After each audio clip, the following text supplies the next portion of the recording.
Assist is a blind spot collision prevention system. It consists of a monitor and exterior camera. The ThruView Assist helps transit agencies prevent left-hand turn pedestrian strikes.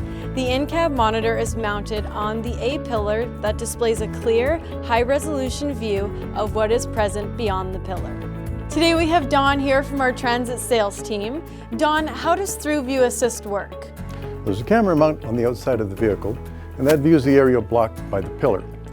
The image from the camera is displayed on the monitor on the either A or B pillar in the driver's compartment, so the driver can see exactly what's taking place. And during a left-hand turn, if there's a pedestrian on a collision course with a bus, he can stop to avoid the collision.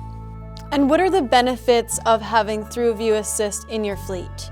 Well, there are three major benefits to having the system in your fleet.